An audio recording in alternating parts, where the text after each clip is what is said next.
Y arranca entonces el discurso del presidente de la República. Señora Presidente de la Asamblea General, señores ministros, señora Presidenta de la Suprema Corte de Justicia, señor expresidente Julio María Sanguinetti, autoridades militares, autoridades de los distintos partidos políticos de nuestro país, especialmente agradecer a las autoridades de los partidos políticos de la oposición que hoy aquí están presentes. Este quizá para nosotros sea un ritual común, un ritual cotidiano, pero créanme que no lo es. Todos los que de alguna manera tenemos contacto con el extranjero sabemos que nuestra democracia, que suena como una palabra muy amplia, muy grande, pero que se construye de pequeños ejemplos y acciones, tiene en esta una acción diferencial. Y por eso hemos querido todos los 2 de marzo venir presencialmente a esta casa. Lo podríamos hacer con esos mamotretos que alguno muy interesado leerá y mandar un mensaje, pero nos gusta venir acá, mirarnos a los ojos, como nos cruzamos en cualquier parte del país, y rendir cuentas. Al fin y al cabo, aquí están los representantes del pueblo. Venimos a relatar lo que hicimos y también lo que pensamos hacer. Porque en estos tiempos de incertidumbre mundial es fundamental generar confianza, generar certezas. ¿Y cómo se genera la confianza y la certidumbre? Bueno, cumpliendo los compromisos. Cumpliendo los compromisos que en nuestro caso básicamente están enunciados en un compromiso de 5 partidos políticos llamado Compromiso por el País. Y además esa confianza o esa certidumbre se amojona en la capacidad que tenga un gobernante de transmitir lo que va a pasar. Mejor dicho, de transmitir lo que va a hacer, lo que pretende hacer y cómo lo pretende hacer. Y eso es lo que hoy voy a tratar de conversar con ustedes en estos minutos. De estos 3 años de gobierno que han pasado, 2 de ellos estuvimos bajo emergencia sanitaria. Y todos los uruguayos, todos los habitantes de nuestro país, conjuntamente con el gobierno, pudimos atravesar ese momento muy difícil haciendo uso de nuestra libertad de manera responsable. Pero ojo, la pandemia no fue obstáculo para que el gobierno llevara adelante nuestro plan que habíamos planificado. Es cierto que nuestro foco de atención estuvo fundamentalmente allí. Pero a pesar de esa profunda crisis mundial que nunca usamos ni vamos a usar de excusa, hoy nuestro país, por suerte, y me imagino que todos estaremos contentos por ello, demuestra una recuperación. Tenemos un crecimiento económico superior al 5%. Nos hemos ganado el reconocimiento internacional gracias al desempeño de nuestras finanzas. Tenemos el menor riesgo país de toda América del Sur. En el año 2022 hubo un récord de personas que dejaron de estar en la informalidad, récord de proyectos de inversiones al amparo de la COMAP, récord de exportaciones, bajó la tasa de desempleo llegando aún a registros menores que los del fin del año 2019. Y por eso que, como superamos esas dificultades y estamos creciendo, tenemos razones para creer en las oportunidades que tiene nuestro país por delante. El 27 de marzo del año pasado Fuimos todos parte de una instancia democrática más. El referéndum contra la ley de urgente consideración.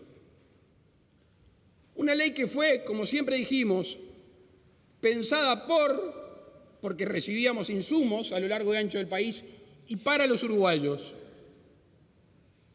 Una ley justa, que justamente tiene su base en los reclamos populares. Y además, por si fuera poco, es una ley plena de garantías.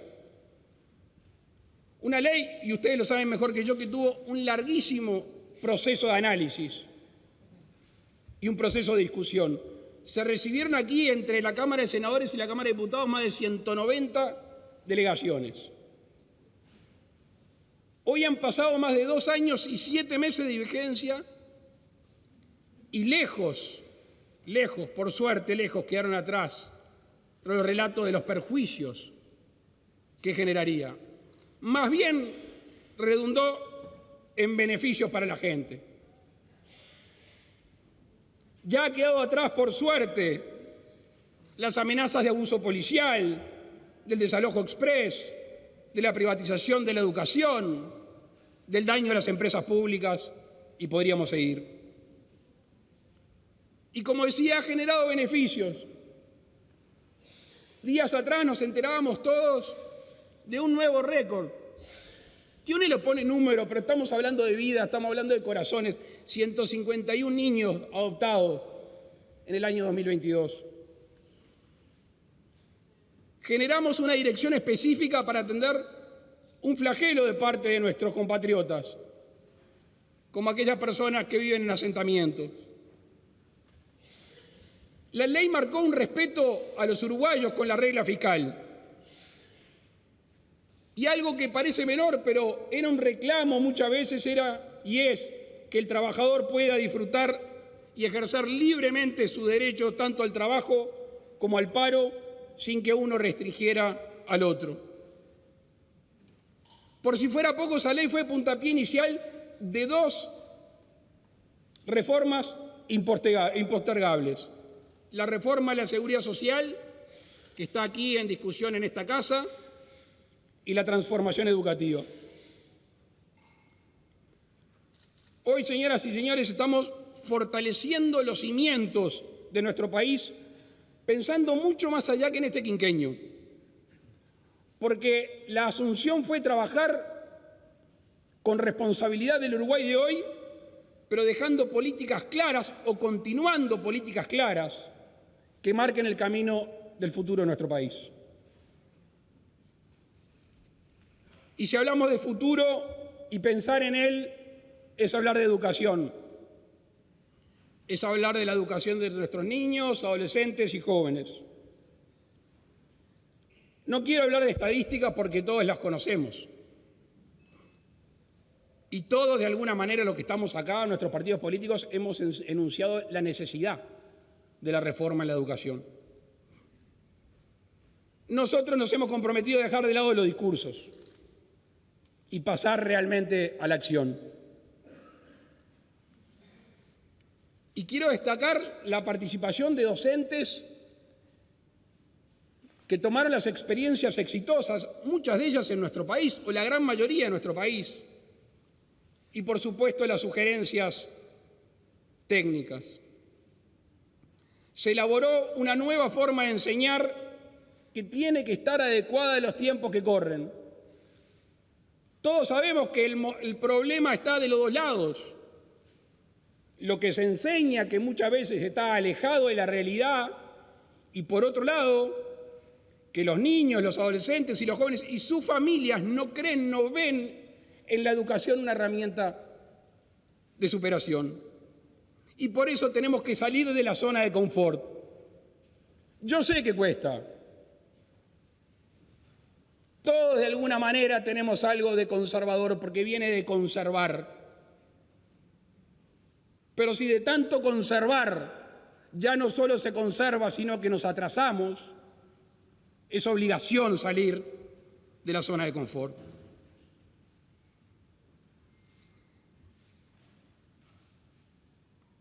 Y Uruguay ya ha demostrado que se puede, porque eso es lo más lindo de todo.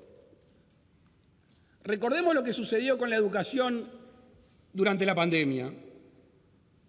Recordemos el esfuerzo de la comunidad educativa, de la familia y el acompañamiento de las decisiones del gobierno de la educación y del Poder Ejecutivo. Y los resultados son indiscutibles. Esto no son opiniones, son resultados. Fuimos quienes menos perdimos días de clase, básicamente gracias a la tecnología y la utilización del Ceibal. Fuimos los primeros en volver a la presencialidad. Fuimos los que tuvimos menos rezagos educativos. Empezamos entonces a concretar una transformación curricular basada en competencias. Empezamos a decir, y esto hacíamos mucho hincapié en campaña electoral, en fortalecer los centros educativos, y esto se hace profundizando los equipos de supervisión, de dirección, realizando concursos, cursos a directores y llamando a inspectores. Empezamos a reducir la desigualdad interna que tiene el sistema educativo, extendiendo el tiempo completo y el tiempo extendido a los centros educativos de todo el país. Vamos a multiplicar los centros María Espínola. Pasamos de 12 a 29 y si todo sale bien vamos a terminar el 2023 con 43 de estos centros cuyas bondades ya conocemos. Elaboramos un marco curricular nacional estableciendo 10 competencias generales.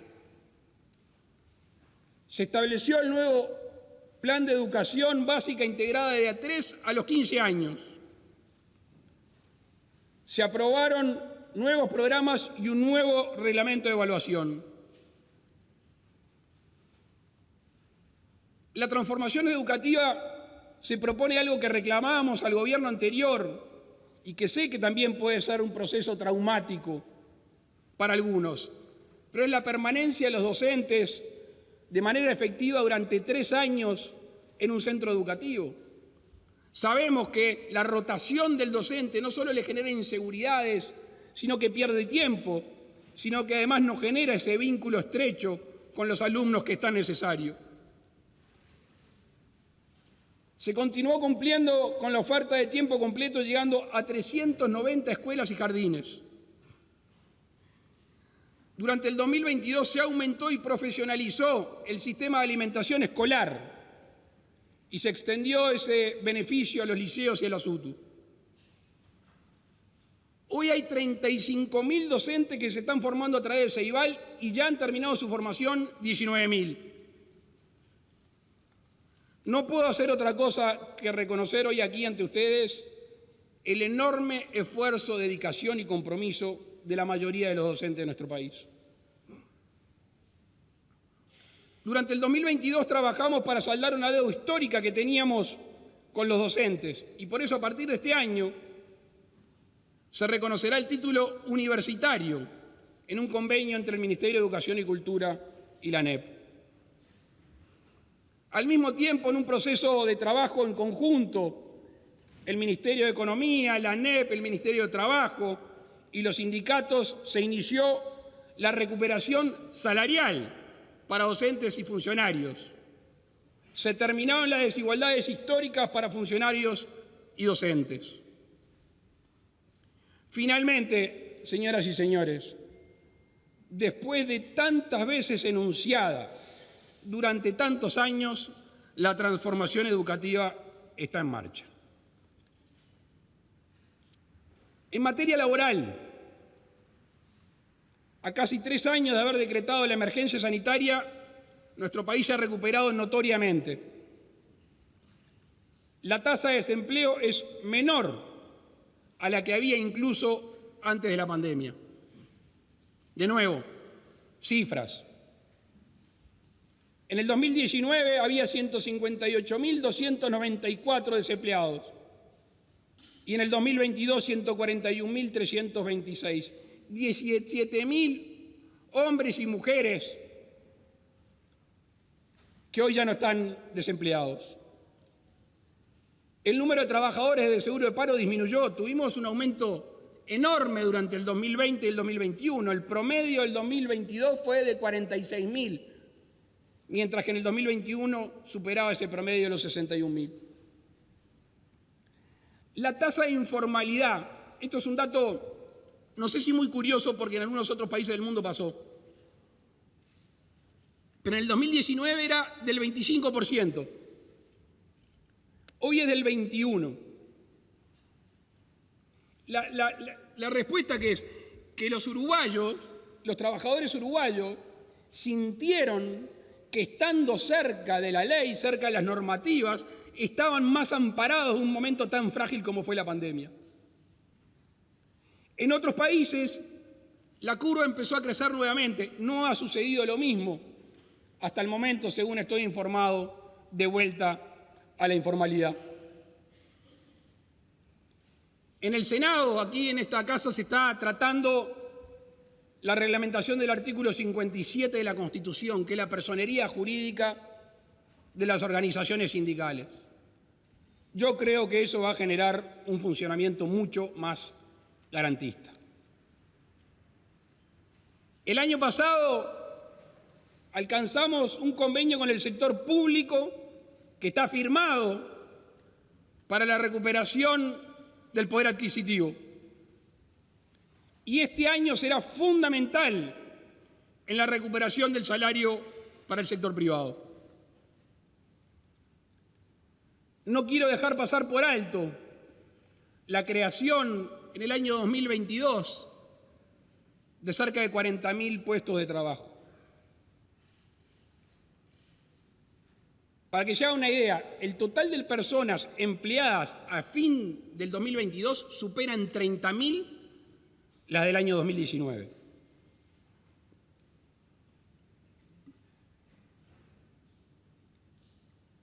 Todos sabemos que el trabajador de hoy, de alguna manera, más tarde o más temprano, lo va a dejar de hacer, y una de las certezas que necesita es su jubilación. Y hace años que todos los partidos políticos y toda la sociedad civil hablan de la urgencia en reformar el sistema previsional. Necesitamos un sistema más justo y solidario. Y entre otras cosas, y esto es vital, que responda al futuro con la menor cantidad de complicaciones. Estamos atravesando un proceso de envejecimiento de nuestra sociedad y además, por suerte, se vive más y se vive mejor. Como contracara de eso, lamentablemente, hay menos nacimientos. Somos conscientes, le voy a cambiar el tono, somos conscientes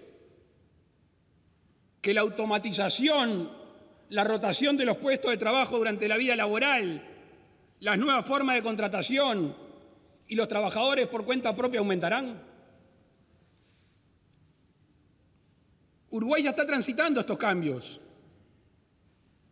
y es necesario que las leyes acompañen esta dinámica actual. Todos de alguna manera han tenido la oportunidad de opinar, criticar y aportar en un proceso que ha sido extenso e intenso, que terminó en un proyecto de ley que tiene media sanción. Después de todo el trabajo, podemos hacer algunas afirmaciones. Primero, que es una reforma progresiva. El proceso de transición de un régimen al otro es de 20 años. Según me dicen los más veteranos, la última vez fue de 9 meses, la transición. Es una reforma inclusiva, porque no deja ninguna familia por fuera y hace hincapié en aquellas familias que tengan hijos con discapacidad severa, computando años adicionales. Es una reforma que da libertad de trabajo. Aquí veo a algún legislador y algunos que otros que ya no están, que insistentemente, viendo lo que pasa en el mundo y en nuestro país, entendían y entendemos que debe existir la posibilidad de aquella persona que se jubila de volver de alguna manera al ámbito laboral. De hecho, no nos hagamos trampas al solitario, existen. Hacen changas, pero no están de alguna manera sujetos a la ley. Es una reforma solidaria porque el 100% de los mayores de 70 años accederán a un ingreso mínimo, garantizado en forma gradual. También es justa y solidaria porque cada peso aportado va a contar. Hoy todos sabemos que si no se llega a un mínimo, ese dinero desaparece, se pierde, quedan en las arcas del Estado. Por eso estamos convencidos de que esta reforma, que es una de las que salió de la comisión de creación, esa tuvo transformaciones en la coalición y tuvo transformaciones en el Parlamento, es una reforma necesaria y urgente.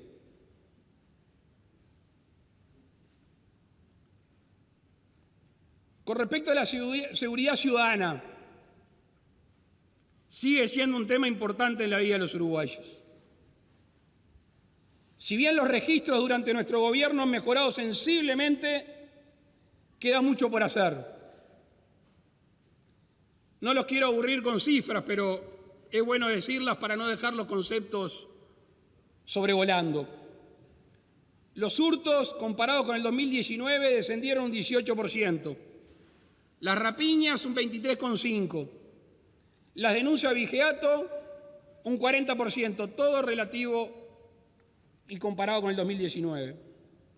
Se sigue fortaleciendo el combate al narcotráfico. El año pasado se hicieron 1.652 allanamientos y se tapiaron 64 bocas de pasta base. Se incautaron 828 kilos de cannabis, 623 kilos de pasta base y 4.500 kilos de cocaína. Debemos aceptar que el delito de homicidio ha sido el más complejo en la lucha contra la inseguridad y es el que más nos ha costado y más le tenemos que dedicar. Sin perjuicio de eso, estamos un 2,8% más bajo que el año 2019. Detrás de estas cifras hay un trabajo profesional, un trabajo técnico, una mejora en la infraestructura, un cambio en el despliegue territorial y hay una mejora en las condiciones laborales de los policías. El año pasado se crearon 650 cargos que van a ser llenados en este 2023. Se inauguraron 16 dependencias y se reinauguraron o ampliaron 15. Pando, Juanicó, Peralta, Paso de las Carretas, Perseverano, Cuchilla del Perdido, Colonia 18 de Julio, Tropezón, además de haberse inaugurado 3 comisarías especializadas en violencia doméstica y de género en Toledo, Aiguá y Bella Unión. Se hizo un esfuerzo en aumentar la cobertura del área videovigilada, llegando a 8.800 cámaras. Un ejemplo emblemático fue o es el del barrio Peñarol, donde para atender esa problemática delicada se instalaron 168 cámaras. No he visto aquí al comisionado parlamentario, seguramente esté, pero se ha trabajado fuertemente en atender a la población carcelaria. Estamos tratando de hacer un esfuerzo enorme en reducir el hacinamiento y mejorar las condiciones de rehabilitación. Se construyeron 753 nuevas plazas.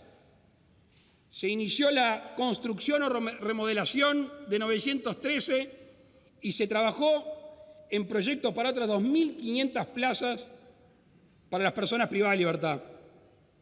Se inauguró la unidad de privado de libertad número 26 en Tacuarembó. Se está construyendo una nueva cárcel en Artigas. Se está realizando el proyecto de cárcel de 33. Se inició el proceso para 3 nuevas unidades con 460 plazas, cada una en el Penal de Libertad. Y además, en acuerdo con el Ministerio de Economía y Finanzas, se asignaron recursos para una nueva unidad en Punta Rieles con capacidad para 800 reclusos. Hablábamos de las mejoras en las condiciones del personal policial.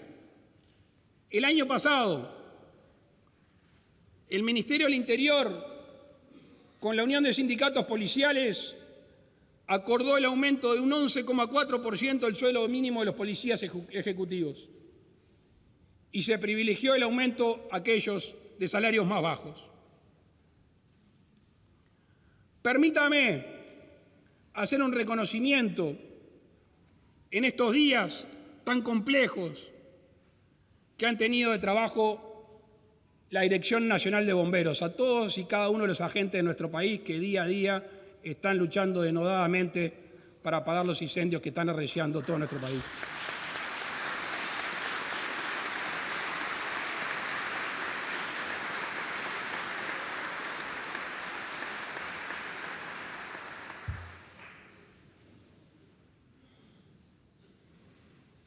Hemos avanzado también en materia de defensa nacional, cumpliendo los compromisos asumidos en su momento. Ya en la pandemia, las Fuerzas Armadas estuvieron en la primera línea de acción, controlaron nuestras fronteras en todos los aspectos, en los sanitarios y en los migratorios, teniendo como prioridad un rol social en la defensa de la salud de los uruguayos. En ese rol social también estuvieron trabajando conjuntamente con el MIDES en el Plan Invierno y Frío Polar. Al igual que en la policía, en la rendición de cuentas pasada, se hizo un esfuerzo por mejorar los salarios del personal militar. Abarcó desde el soldado de primera hasta el grado de capitán, además de una partida por nocturnidad para aquellos efectivos que realizan guardia de prevención. Se incorporó material, embarcaciones, carros blindados, piezas de artillería, y estamos por concretar aquel viejo compromiso de las patrullas oceánicas tan necesarias para nuestra realidad costera. Desde el año 2020, las Fuerzas Armadas han intervenido en 180 situaciones de apariencia delictiva: contrabando, abigeato, incautación de drogas y armas, además de haber evitado el ingreso irregular de 3.640 personas al país. Es competencia del Ministerio de Defensa también la aviación, y hace poco tiempo inauguramos el aeropuerto de Carmelo, con una inversión de cerca de $10 millones, a los cuales le seguirán otros 5 en los tiempos venideros, según se votó aquí en el Parlamento. En lo que hace a la vivienda,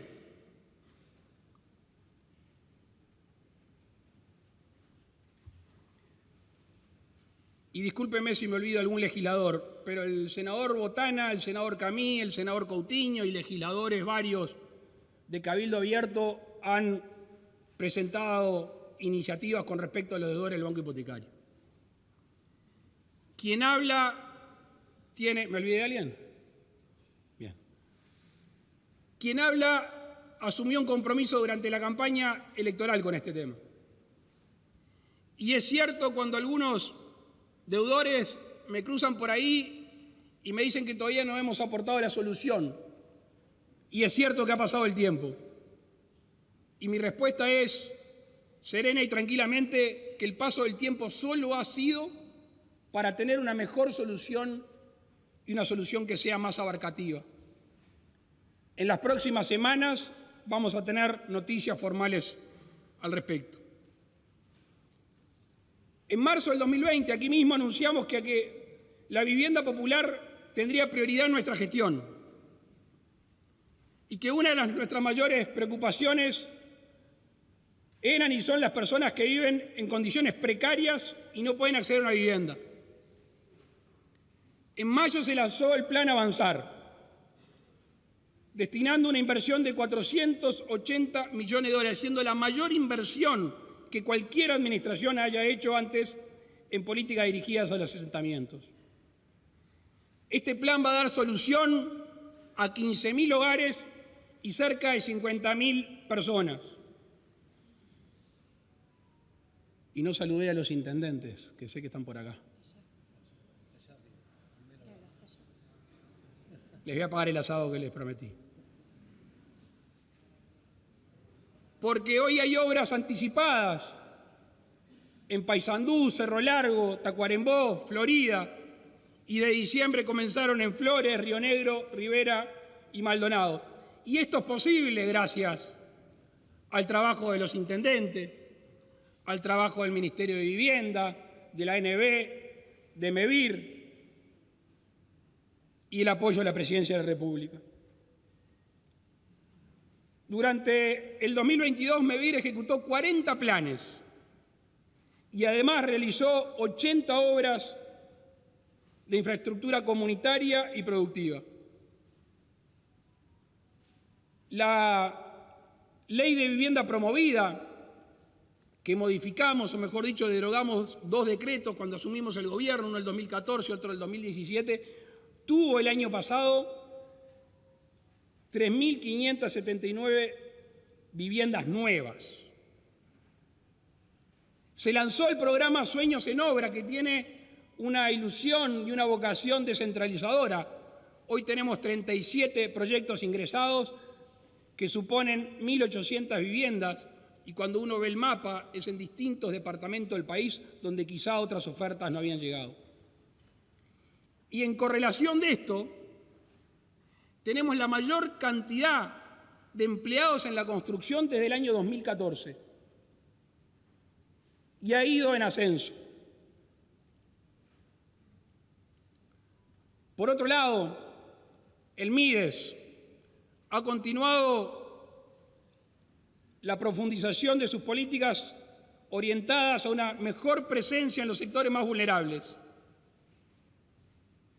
Y también, y es una cosa fundamental, el impulso hacia la autonomía de las personas.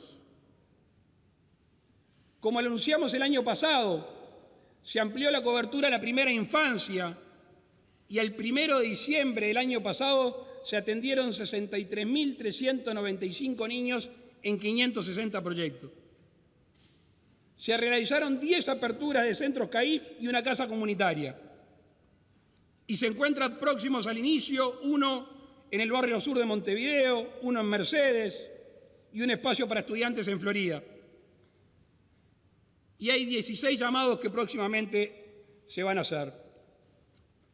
El MIDES pidió un refuerzo económico de 415 millones de pesos que irán directamente al INDA, que se utilizarán en el nuevo Plan de Alimentación Territorial. Por segundo año consecutivo, en el 2022, el Plan Invierno tuvo mayor oferta que demanda. Muchos de ustedes se acordarán, en la época del COVID, la preocupación que muchos teníamos cuando un brote surgía en un establecimiento de adultos mayores.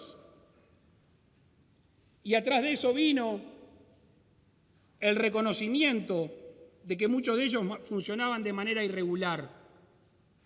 Bueno, se ha procedido en ese intento de regularización. Para que se hagan una idea, en marzo del 2020 había 19 regularizados, hoy hay 147. Logramos conjuntamente con la UTE y el MIDES 1.097 conexiones de personas que no tenían acceso a luz eléctrica.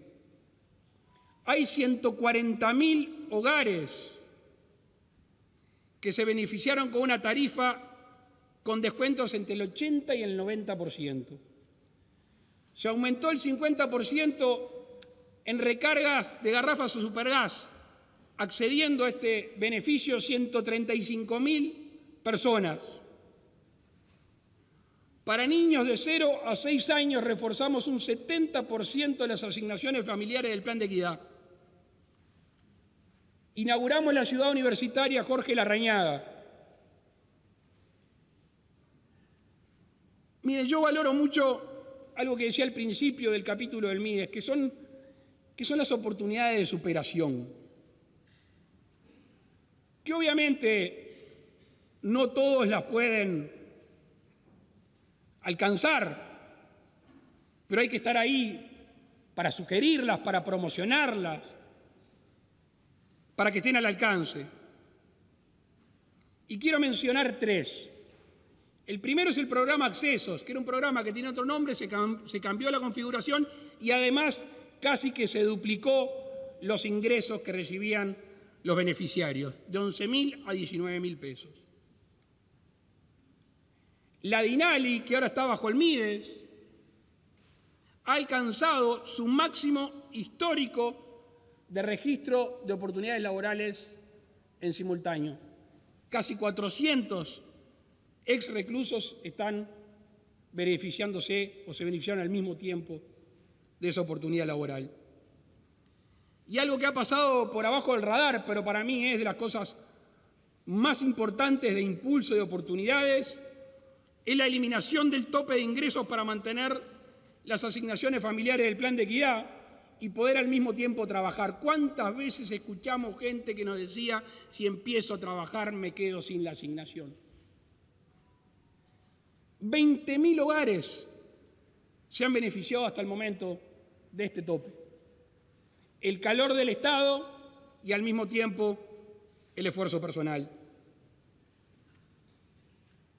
Un tema de enorme sensibilidad que hace tiempo que nos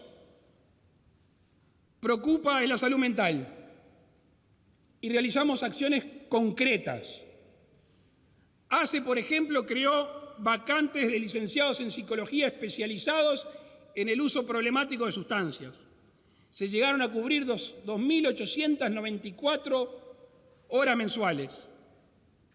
La línea de apoyo emocional, que con la vicepresidente trabajamos mucho este tema, que es atendida por psicólogos las 24 horas, los 365 del año, duplicó la atención del 2021 al 2022, llegando a 82.000 llamadas. Desde el INJU se lanzó la campaña Ni Silencio ni Tabú, buscando la concientización y la prevención del suicidio. Al mismo tiempo, el Uruguay siguió avanzando en salud. Sostuvimos la vacunación con la red de vacunatorios en todo el país y comenzamos a vacunar a los niños. Tuve que ir a buscar la fecha, porque algo que parece tan lejano, creo que del mes de abril del año pasado. Incorporamos una cantidad de nuevos medicamentos de alto costo. Por ejemplo, se incluyó el medicamento que frena el avance de la atrofia muscular espinal. Decretamos acceso gratuito a los implantes mamarios y a estudios de mujeres mastectomizadas.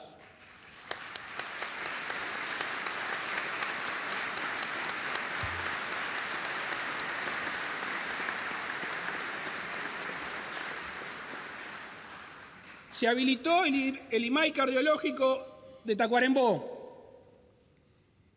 El año pasado dijimos que íbamos a poner foco en remodelaciones que precisaban nuestros hospitales. Y así lo hicimos en el Pasteur, en el Piñeiro del Campo, en el Pereira y en el Hospital Español. ACE también tiene la obsesión de descentralizar los CTI. Todos nosotros fuimos partícipes, observadores del número de camas que se fueron agregando durante la pandemia. Pero ahora hemos agregado este año 42 más y en el 2023 se proyectan 18 más en Artigas, Mercedes, Melo y Rocha. Se entregaron 37 ambulancias y permítame hacer de memoria la de San Antonio, departamento de Canelones, que creo que hace más de 20 años que los vecinos reclamaban por eso. La inversión en medicamentos con respecto al 2019 aumentó un 51%. Y un viejo compromiso de muchos partidos políticos es el Hospital del Cerro. El año pasado se iniciaron las obras, porque hay que tener presente cuál es y dónde está la población que se atiende mayoritariamente en salud pública en Montevideo. Y en vez de tener que trasladarse al centro acá de Montevideo, lo lógico era lo que se está haciendo. Y se prevé que para agosto esté inaugurando el hospital. Lo mismo para el ex hospital del... Va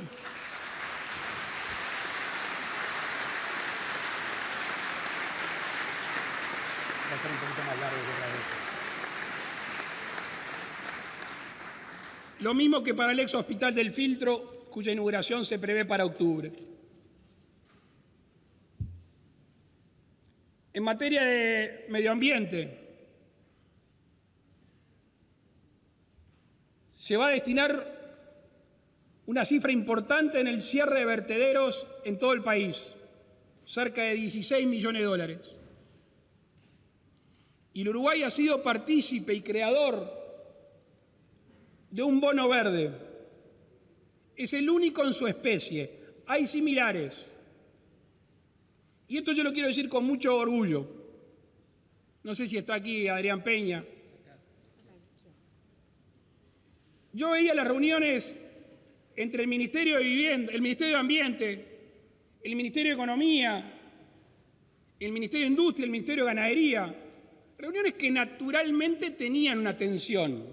El Ministerio de Economía y el de Ambiente de un lado, que eran lo que exigían, uno para cuidar el medio ambiente y otro para cobrar el tema de los bonos, para que fueran más eficaces y eficientes, y después los ministerios de la producción. Bueno, Uruguay llegó en conjunto, además de presentar una agenda de cambio climático, a presentar este bono que, dicho sea de paso, tuvo un éxito muy importante en el universo de la inversión. Y en materia sanitaria, Uruguay también gozará de una mejor calidad de vida. Tenemos un plan muy ambicioso de saneamiento.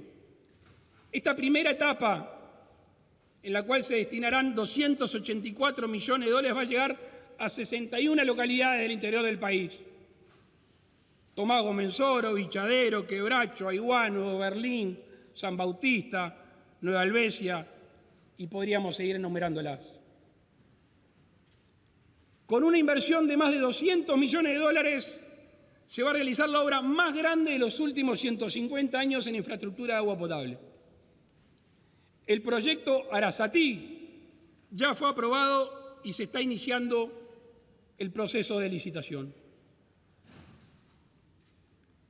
El año 2022 también fue un récord en inversión en infraestructura vial, llegando casi a los 900 millones de dólares. Y les voy a decir que si todo sale como previsto, al fin de estos 5 años de gobierno se habrá realizado la mayor inversión en la historia en rutas y puentes. Quienes recorren el país habrán visto una y otra vez la intervención en obra pública. Se beneficiarán y ya se están beneficiando la 1, la 3, la 5, la 6, la 8, la 9, la 14, la 15, la 20 y todas las que ustedes conocen de diferentes pagos del país. Y otro dato no menor es la construcción de puentes. Teníamos previsto entre construcción y refacción 159. Y hoy el Ministerio de Transporte nos informa que va a haber intervención y construcción sobre más de 227.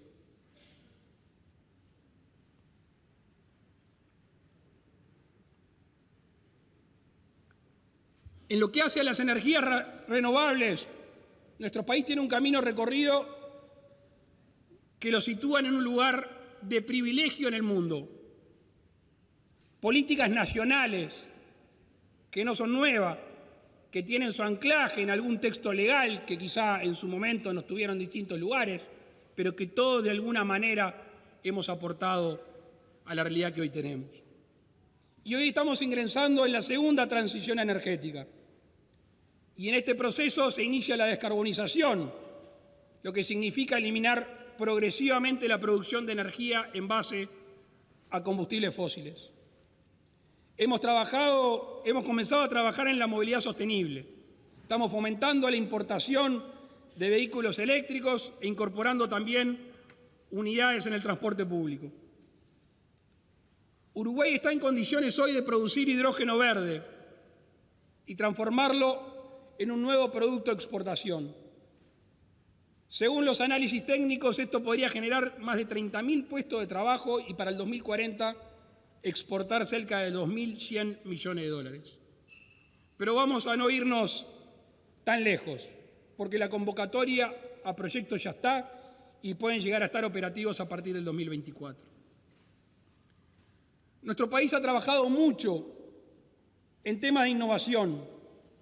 La complementación entre el sistema público y el privado, el sector público y el privado, ha generado un ecosistema bien interesante.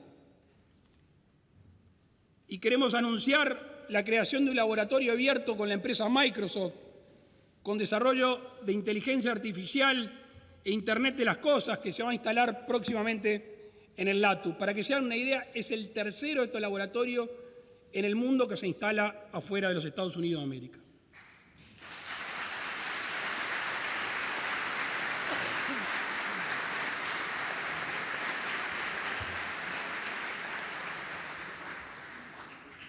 La descentralización, palabra que me habrán escuchado decir más de una vez en este discurso, ha sido una constante en este gobierno, también en la accesibilidad.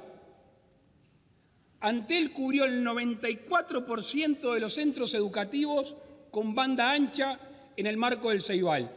Para que se hagan una idea, al 2019 era el 31%, o sea que se triplicó la conexión en los centros educativos. Al mismo tiempo se llegó con fibra óptica a 74 localidades del interior y a lugares de zona metropolitana que no se habían tenido en cuenta, como Casaballe, La Capuera, Cerro Pelado, entre otros. Al cierre del 2022, el 97,4% de los servicios de Antel están cubiertos por fibra óptica. Además, se llegó a 88 poblaciones rurales que obtuvieron servicio donde no había internet ni telefonía. La LUC siguió dándonos libertad. La portabilidad numérica nos dio derecho a mantener nuestro teléfono. Generó espacio para mayor competencia. Las compañías debieron apostar a mejorar las ofertas para sus clientes. Antel creció en cantidad de clientes, incrementó su participación en el mercado y, como si fuera poco, observó una baja considerable en sus tarifas. El próximo paso es la subasta de 5G que se va a realizar este año. La descentralización también tiene que ver en la coordinación de obras con los distintos departamentos. En el 2022 la OPP alcanzó un récord de ejecución de obras en el interior. De la misma manera que Antel, la UTE hizo un gran trabajo para llegar a aquellos uruguayos que no tenían acceso a luz eléctrica. Recuerdo cuando José Luis Falero estaba en la OPP, me trajo un número de 2.000 y poco uruguayos que todavía no tenían luz eléctrica y están detectados a lo largo y ancho del país. Creo que el año pasado llegamos a 800 y pico de esos uruguayos y se prevé continuar llegando a esos hogares alejados.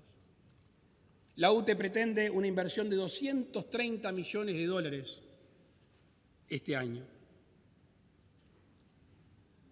El crecimiento económico al cual hice referencia al principio del discurso se debe en gran parte gracias al máximo histórico que alcanzaron las exportaciones uruguayas. Superaron los 13.500 millones de dólares y de esos 13.500, 10.000 significan el sector agroindustrial. La carne bovina creció un 5% respecto al 2021, la soja el doble del 2021, los lácteos un 21%, el arroz un 31%. Yo creo que ya no hay nadie más en nuestro país que ponga en duda que si al agro le va bien al país.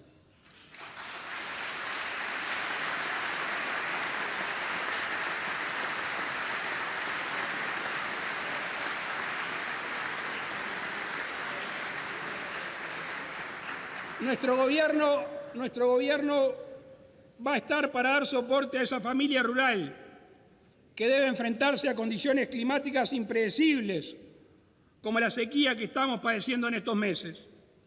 Le pedí al ministro de Ganadería que me haga un listado de las medidas y no los quiero aburrir más. Pero básicamente las medidas van desde habilitar el pastoreo en rutas, una línea de apoyo a los productores de los rubros ganadería, lechería, horticultura y fruticultura y agricultura en todo el territorio nacional. El Ministerio de Ganadería aportó más de $1 millón a las intendencias para que tengan apoyo al sector mediante medidas específicas. Usuarios del microcrédito rural pueden solicitar refinanciaciones y aplazar el pago de amortizaciones. MIPYMES del sector pueden acceder al Sistema Nacional de Garantías, al SIGA. Se extendió el periodo de vacunación contra la aftosa. Se ayuda a los microproductores a la compra de raciones con un subsidio del 75%. Se prorroga el vencimiento del BPS. Se mantuvieron estables las tarifas, la renta de colonización. UTE redujo un 15% el costo de energía eléctrica a quienes riegan. La ANDE ofrece una línea de crédito para apoyo, para gastos o inversiones. La OCE está acercando el agua potable para consumo humano. ANEP autorizó que se utilicen sus predios para pastoreo. El Ministerio de Defensa dio apoyo coordinado junto con el de Ganadería para limpieza de tajamares y aguada. ANCAP destinó 10.000 litros de gasoil para estas tareas. El Banco Central autorizó a bancos e instituciones de intermediación financiera a extender por hasta 180 días los vencimientos de crédito a plazo fijo y préstamos, etcétera, etcétera. Estamos convencidos que con el apoyo necesario nuestros productos pueden competir en los mejores mercados. Hoy podemos decir que Uruguay es un país más abierto al mundo de lo que era en marzo del 2020. En 2022 se trabajó en apertura de mercados. Se culminaban las negociaciones para habilitar 33 nuevos mercados para el ingreso de nuestros productos. Colza a Chile, trigo a Ecuador, arroz con cáscara a Guatemala, arándanos a Israel, cítricos a Perú, carne bovina y ovina a Egipto, a Macao, lengua bovina a Japón, nueces pecan al Reino Unido, entre otros. Otro gran motor, como es el turismo, en este enero marcó un punto de inflexión en la recuperación de la actividad. Este ha sido de los sectores más golpeados por la pandemia, en el cual los empresarios y trabajadores demostraron una enorme resiliencia. El gobierno, en coordinación con la Cámara Uruguaya de Turismo, generó un importante apoyo durante la crisis y ahora hemos tomado medidas para potenciar la recuperación. Los turistas que ingresaron al país en enero del 2023 superan en un 10% a los que ingresaron en enero del 2019.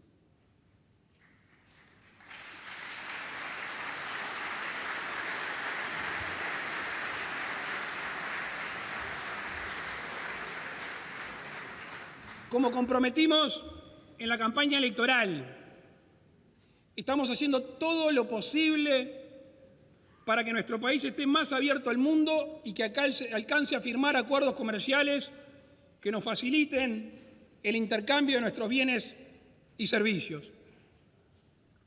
En julio del 2022 terminamos el acuerdo de factibilidad en conjunto para firmar un TLC con China.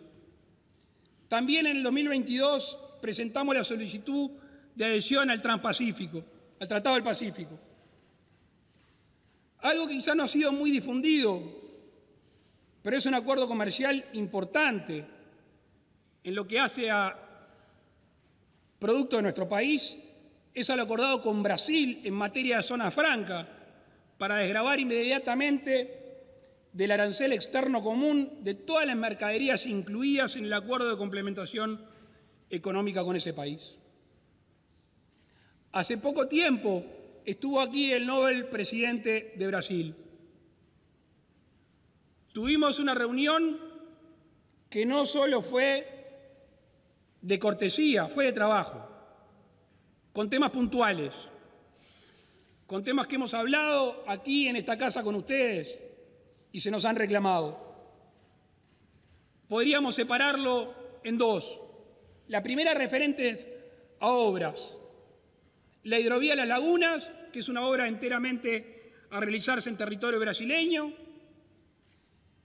Un nuevo puente Yaguarón, entre Río Branco y Yaguarón. Y poder tener el aeropuerto binacional de Rivera. Por otra parte, hablamos de la necesidad de abrirnos al mundo y, por supuesto, que con Brasil, Argentina y Paraguay tenemos mucho más espalda. Lo que no podemos es quedar rehenes de la inmovilidad. Y por eso al presidente Lula le propusimos que si Brasil avanza, seguramente por su dimensión económica y demográfica, con peso internacional, si llega a acuerdos, Uruguay va a proponer sumarse. Y le propusimos que si Brasil, ni Argentina, ni Paraguay llegan a acuerdos y Uruguay lo hace, vamos a mirar para el costado y ofrecerle a nuestros socios del Mercosur de salir de este corsé que tenemos en una de las regiones más proteccionistas del mundo que perjudica, entre otras cosas, a los uruguayos.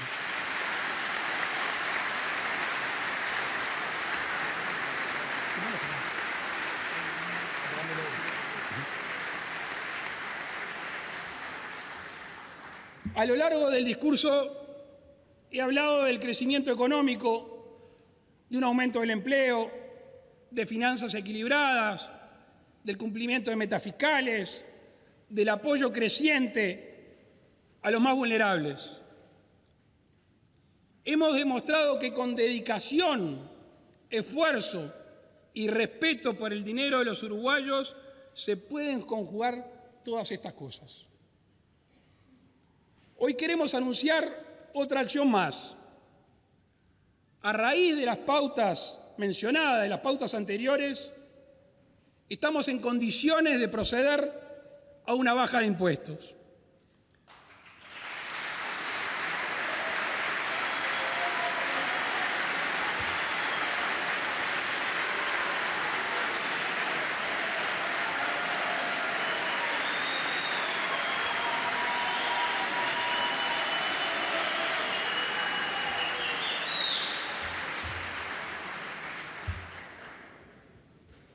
Baja de impuestos sobre todo a aquellas personas que hacen grandes esfuerzos por sostener económicamente y que generalmente no tienen apoyo integral del Estado por no estar en una situación vulnerable.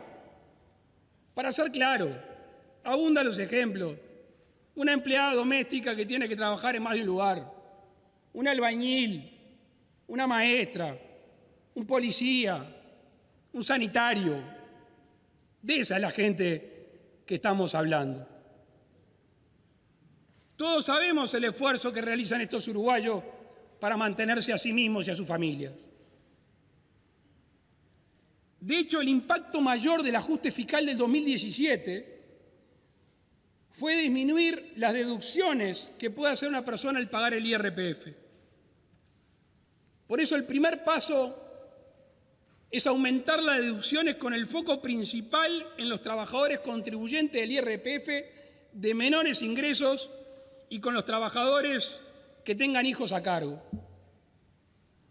Después tendrán el documento porque hay decretos firmados y hay proyectos presentados ya en el Parlamento.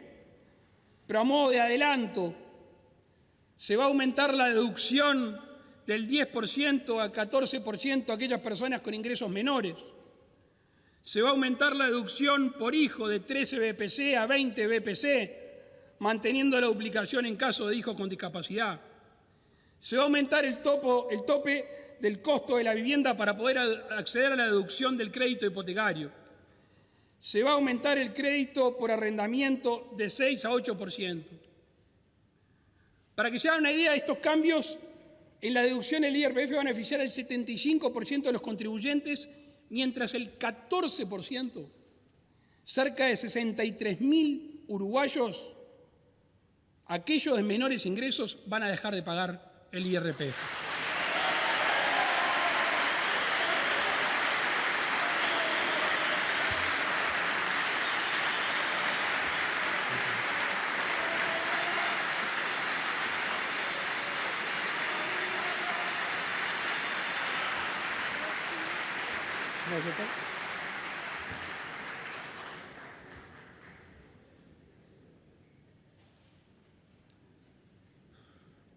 Con respecto al IAS, como comprometimos en campaña electoral, empezamos a desandar ese tributo. Estos días específicamente me fijé en el compromiso por el país cuál había sido el término utilizado. Y por eso, para desandar este tributo en esta primera etapa, vamos a aumentar la jubilación mínima a partir de la cual se paga el IAS. Se propone aumentar el mínimo no imponible de 8 a 9 BPC. Al mismo tiempo, aumentar el crédito por arrendamiento al 8%. Con estas medidas, cerca de 20.000 personas dejan de pagar también este tributo.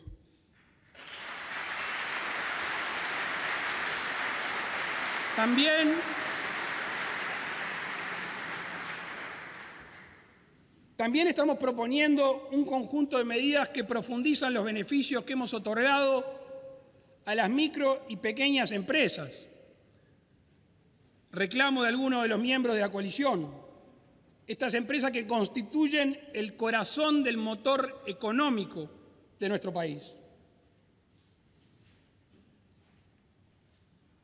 Toda la renuncia fiscal entre personas y empresas significan 150 millones de dólares. Y en lo personal estoy convencido de que además de los directamente beneficiados, que superan los 80.000, que no van a pagar, más los otros beneficiados parcialmente, se va a generar un proceso virtuoso, que es un proceso de mayor consumo y por ende de más dinamismo económico. Y convengamos que la mayoría de estos uruguayos que se van a beneficiar es para comprar el almacén, para pagar las cuentas, para comprarle ropa a los hijos, es para la cotidiana, no es para bonos del Tesoro, ni para hacer grandes ahorros, ni irse a veranear al extranjero. Estamos hablando de gente